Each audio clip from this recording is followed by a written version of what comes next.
Hi there, Smart Drivers. Rick with Smart Drive Test talking to you today about the trip sheet. The trip sheet is part of your paperwork regardless of whether you're a truck driver or a bus driver. It must be filled out. The trip sheet serves a couple of purposes. First, it's how you get paid for the trips that you do, whether you're running by the mile, you're running by the trip, or you're running by the hour. The trip sheet will allow you to get paid. Second, it's a backup in case some of the paperwork goes missing, bills of lading and whatnot. That will be written on your trip sheet. And finally, it's also for fuel tax. Large commercial vehicles are subject to fuel tax based on a formula of miles driven in that province or state and the number of gallons or liters purchased for that vehicle. So we'll be right back to talk to you about your trip sheet.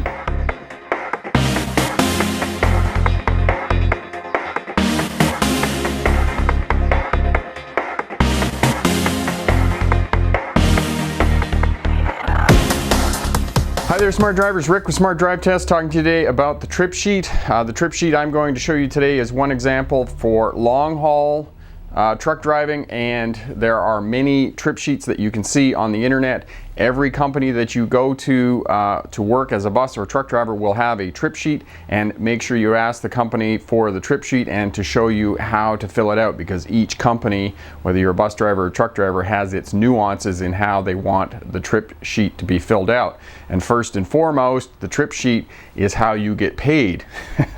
So make sure you fill it out correctly and that you get paid for the work that you do.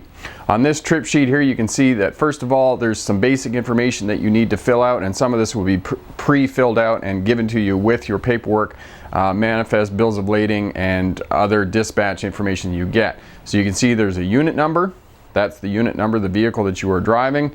If you're in a dedicated unit, it'll be the same one all the time. If you're slip seating, it'll be a different unit number rather. Driver's name, trailers, if you're truck driving, trailers outbound, trailers inbound.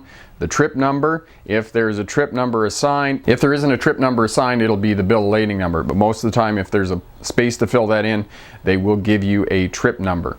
The departure date, the date that you left with that load for that trip, and the return date. Just as a note, if you pick up and drop several trailers along the way, that's all one trip, depending on how the company designates that. For example, when I worked for PCX, it was out of Vancouver. If I dropped a trailer in Kamloops and picked up another trailer, went to Calgary, dropped and picked up another trailer and came back to Vancouver, that was one trip according to them. Well, on this trip sheet here, you can see inward and outward manifest. The manifest is the bill of lading numbers that you went out with, and the bills of lading numbers that you came back with. As well, on this trip sheet here, you can see the odometer start, odometer finish. Pickup and delivery details is another heading and another category on this trip sheet here. Included in the pickup and delivery details is the date, the pro number, which is the manifest number, the numbers on the manifest.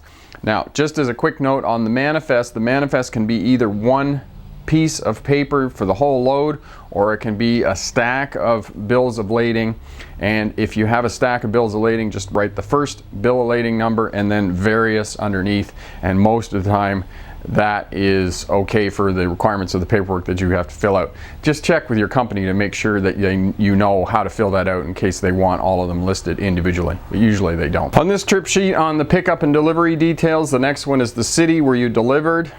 Sometimes a lot of these companies like PCX, QuickX, Challenger, these types of things, you'll simply take it to the yard and drop it at the yard. In Vancouver, Calgary, Alberta, Toronto, Ontario, you just drop it in the yard, and that's where you put for your delivery in terms of what you did as the driver, the long haul driver.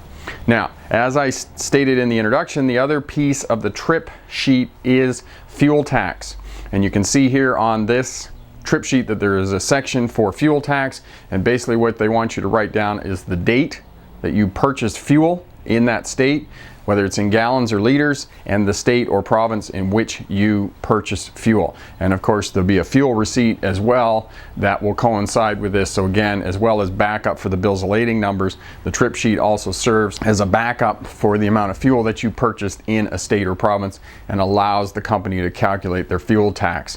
And the fuel tax is based on a formula of how many kilometers or miles were driven in that state or province, and the number of liters or gallons of fuel that were purchased. The other section on here is additional payable work expenses. So for example, if you changed out a headlight, the date that you picked up the headlight obviously self-explanatory in terms of the work that you had to do and the cost of that headlight. As well, on this sheet here, you can see prepaid expenses for the ferry is the example that they give. So if you go on the ferry from Tawasin to Schwartz Bay, Vancouver, on Vancouver Island. Finally, on this trip sheet here, you can see additional comments. Additional comments is for any hours that you might have worked because you got delayed on a load, you ended up sitting somewhere, or you got rerouted and whatnot. So anything that is out of the ordinary of what your trip is A to B, and you might get extra money for that, make sure you write that down in the additionals comments section so that you can get paid. So as we said in the introduction, the trip sheet is mostly about you getting paid, and as much detail as you can put on the trip sheet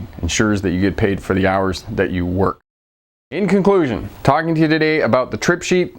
First and foremost, the trip sheet is how you as the driver gets paid for the work that you do. So ensure that you get some information from your company personnel about how to fill out the trip sheet, and ensure that you fill it out correctly so that you get paid for the hours and miles that you drive and the trips that you do for that company. As well, the other main purpose of this is a backup for all of the paperwork that you are responsible for. Bills of lading, all of the bills of lading numbers should be on the trip sheet as a backup in case some of the bills of lading and whatnot get misplaced or lost, because administrators who work in trucking companies have a massive amount of paperwork that they need to keep track of. Trip sheet, bills of lading, log sheets, pre-trip inspection forms, all of this paperwork has to be collated and filed and sent to accounting so that they get paid. So this serves as a backup and also serves to help the people who are doing the paperwork to get it out and make sure that the company gets paid, and in return as well, you get paid. It also allows the company to determine fuel tax. Fuel tax is important for costs of the company, how many miles those trucks run in a state or province, and how much fuel is consumed, and allows them to figure out that formula and allows them to do their accounting. Finally, as well, additional expenses, prepaid expenses, and then additional comments for any delays that you experience in getting loaded or unloaded, or delays in a trip, weather. They couldn't find the product when you backed into the dock to get loaded. There was a delay of a couple of hours. You might get paid for that. Additional drops, additional pickups, all of that stuff is about you getting paid. So make sure you get your trip sheet filled out correctly. And if you're unsure about how to fill it out, ask somebody at your company, ask one of the other drivers to make sure that you're filling it out correctly so that you get paid. And just as an example of the trip sheets that I did, this one here, for example, if I was delivering from yard to yard, so I went from Vancouver to Calgary, for example, I just put Calgary to Vancouver and I got paid the distance from those 2 yards. If I went somewhere else in Alberta, I had to put the postal code in, because if I didn't put the postal code in, I would only get paid to the yard. You want to get paid the exact miles that you're working, make sure you put the postal code in. That's just one example of the details of filling that out. For new drivers, starting out, driving truck, driving bus, you get pulled into a weigh scale. There's a fair amount of paperwork that you have to take into the weigh scale. It's quite extensive. Registration for the truck and trailer, the bus, insurance papers, pre-trip inspection forms, log sheets, your license.